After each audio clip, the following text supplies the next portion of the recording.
On September 23rd, 1992, Manon Rhéaume, a Canadian hockey player, makes her preseason debut with the newly formed Tampa Bay Lightning.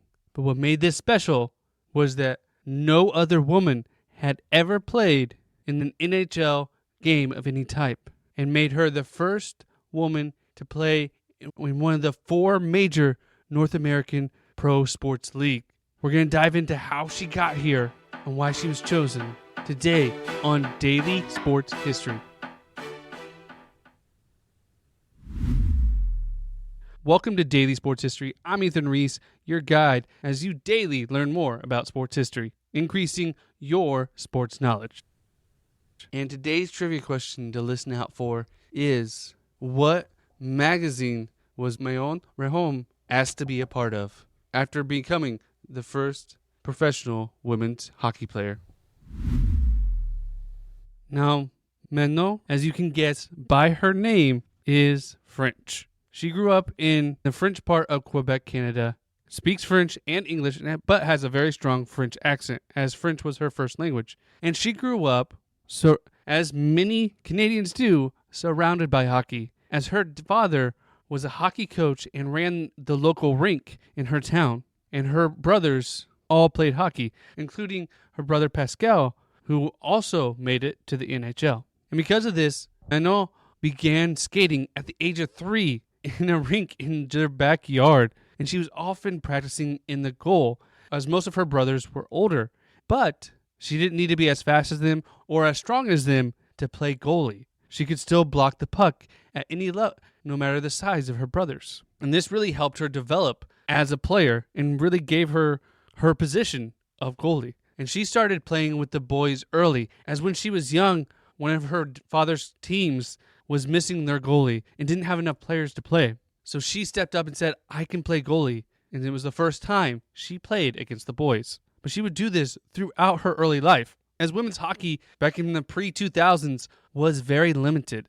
So she grew up playing on the boys' team in school and youth leagues, and at the age of 11, she played in the International Pee Wee Hockey Tournament, being the first girl to ever do so.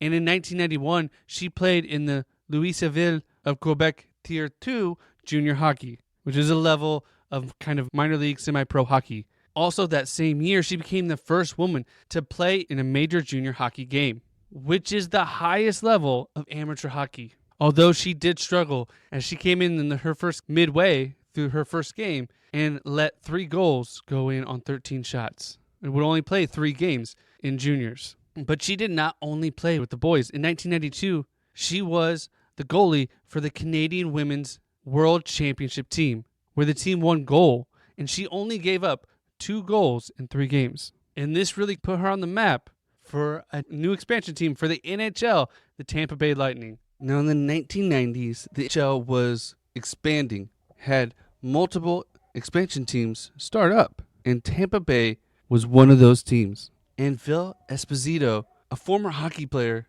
and his brother Tony, who both were a part of the Hockey Hall of Fame, joined together to be part of the bid for the Tampa Bay Lightning. And Phil appointed himself president and general manager of the team.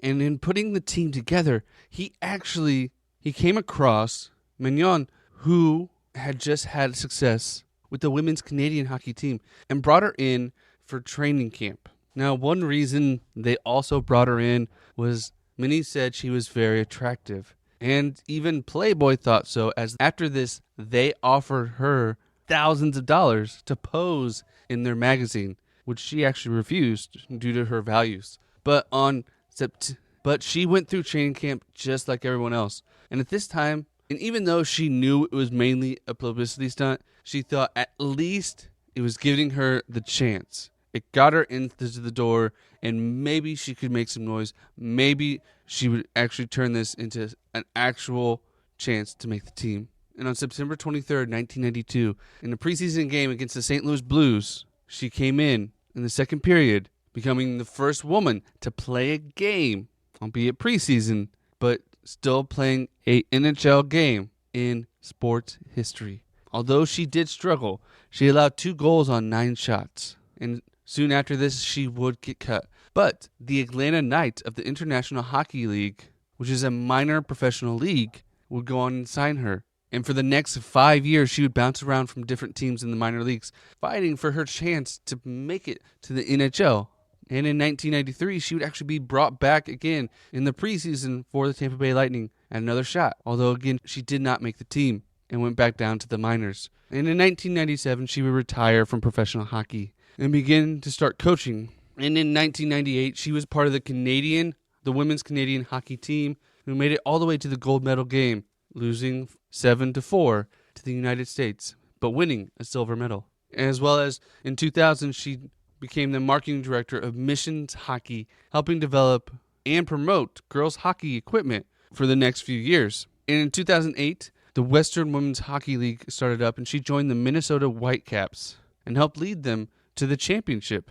And in 2021, she was hired by Bally Sports Detroit to be an analyst and reporter for the Detroit Red Wings. And in 2002, she would go on to be hired by the Los Angeles Kings and become a hockey operations and prospect advisor. Though she did not make it to the actual NHL regular season games, she did get the chance to play with the pros in preseason, and it gave her at least a chance and an opportunity. It may have been a whole stunt to sell tickets for a new team, but she turned it in a chance to play for multiple minor league teams and to have a career in hockey for the rest of her life. She still works with hockey and coaches hockey, and is still the first woman to play a game for one of the 4 major sports leagues in America. And that's something that no one can ever take away from her. And if you're interested to learn more about the Tampa Bay Lightning, I encourage you to listen to We the Thunder podcast, where they bring together multiple super fans to talk about the team once a week during the NHL season, and also bring along guests who are part of the team. Most recently, they brought on the equipment manager for the team, which is a unique position that every team needs, but many often forget about. I loved hearing all about the Lightning's equipment manager and how he even got to that position. So check out We the Thunder to learn more about the Tampa Bay Lightning. And if you enjoyed this, please leave us a review or rating wherever you're listening. It really helps me out, allowing more people to see the show. And come back tomorrow for more daily sports history. And the answer to today's trivia question: what magazine was Manon Rhéaume asked to be a part of after becoming the first professional women's hockey player? The magazine was Playboy, and they asked her, and they were going to pay her thousands of dollars to pose nude in their magazine, which she rejected due to her values.